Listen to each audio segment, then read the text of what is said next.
Saúde às irmãs e aos irmãos com a graça e a paz do nosso Senhor Jesus. Nesse vídeo vamos abordar algo relativo ao Dia de Todos os Santos, que é comemorado por algumas igrejas, como a católica, a ortodoxa, a anglicana e a luterana. Porém, cada uma delas tem a sua forma peculiar de lembrar esse dia.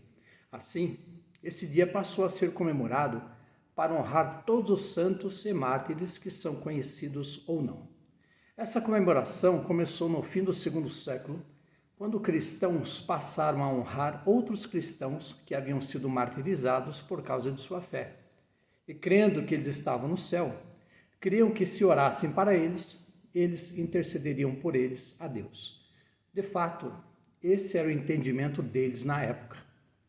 Porém, o tempo passou e em 13 de maio de 609 ou 610, o Papa Bonifácio IV dedicou o antigo panteão romano, que honrava todos os deuses, para honrar Maria e todos os mártires, conhecidos ou não. Entretanto, isso lembra um texto curioso, o de Atos 17, 22, 23. E estando Paulo no meio do aerópago, disse: Homens atenienses, em tudo vos vejo um tanto supersticiosos, porque passando eu e vendo os vossos santuários, achei também um altar que estava escrito ao Deus desconhecido. Esse, pois, que vós honrais, não conhecendo, esse é o que vos anuncio.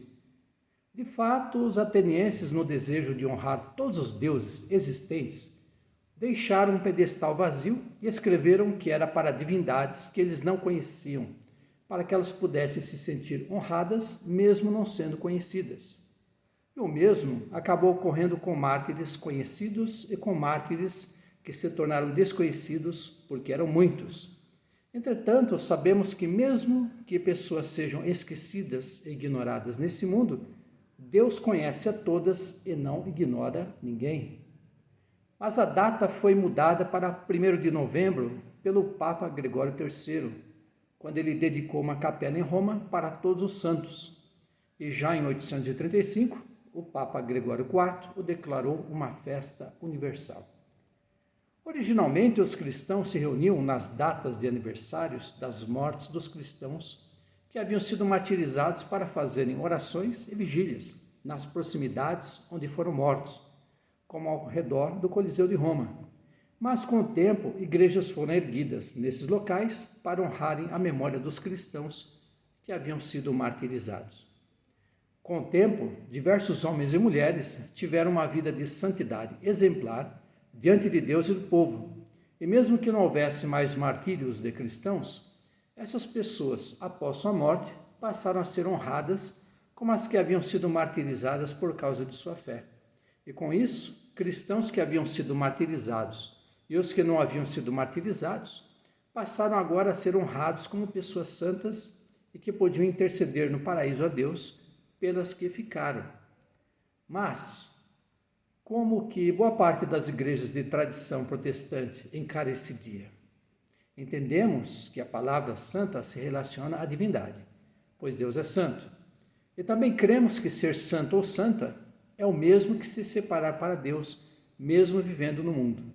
Assim, todas as pessoas que se dedicam a Deus são santas já nesse mundo.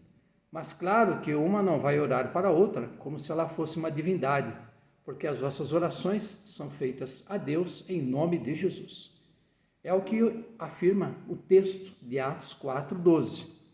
E em nenhum outro há salvação, porque também debaixo do céu nenhum outro nome há dado entre os homens pelo qual devamos ser salvos. E também Filipenses 2:10, para que ao nome de Jesus se dobre todo o joelho dos que estão nos céus, na terra e debaixo da terra. Dessa forma, entendemos que nenhum dos cristãos que foram martirizados no passado e os que não foram, mas tiveram um testemunho fiel e uma vida dedicada a Deus em vida, não podem interceder por nós no paraíso porque eles estão em descanso e nada podem fazer por nós. Apenas Jesus é o nosso intermediário junto a Deus. Claro que temos a prática de relembrar em algum momento de pessoas que foram importantes para o desenvolvimento da igreja no decorrer dos séculos, como John Huss, Martinho Lutero, Zwinglio, Calvino, John Wesley e tantos outros, e que são consideradas pessoas santas por terem se separado para a obra de Deus e terem tido uma vida santa, mesmo tendo errado algumas vezes, porque somos humanos. Porém, eles não podem interceder por nós porque estão em descanso e nada sabem sobre o que está acontecendo no mundo. E cremos que despertarão ao soar das trombetas no futuro por vir, como relata 1 Tessalonicenses 4, 16, 17. Porque o mesmo Senhor descerá do céu com alarido, e com voz de arcanjo, e com a trombeta de Deus, e os que morreram em Cristo ressuscitarão primeiro. Depois nós, os que ficarmos vivos, seremos arrebatados juntamente com eles nas nuvens, a encontrar nos ares, e assim estaremos sempre com o Senhor. E que em todos os anos possamos nos lembrar, nessa data, do Santo dos Santos, de quem verdadeiramente é o maior santo, Jesus, que é o nosso intercessor junto ao Pai e que ouve verdadeiramente as nossas orações. Agradeçamos a Deus. Obrigado, Senhor Deus, por aprendermos algo mais para o nosso entendimento, nossa compreensão. Assim te agradecemos no nome do seu Filho Jesus. Amém. Um abraço fraternal em Cristo Jesus, minhas irmãs, meus irmãos. Amém.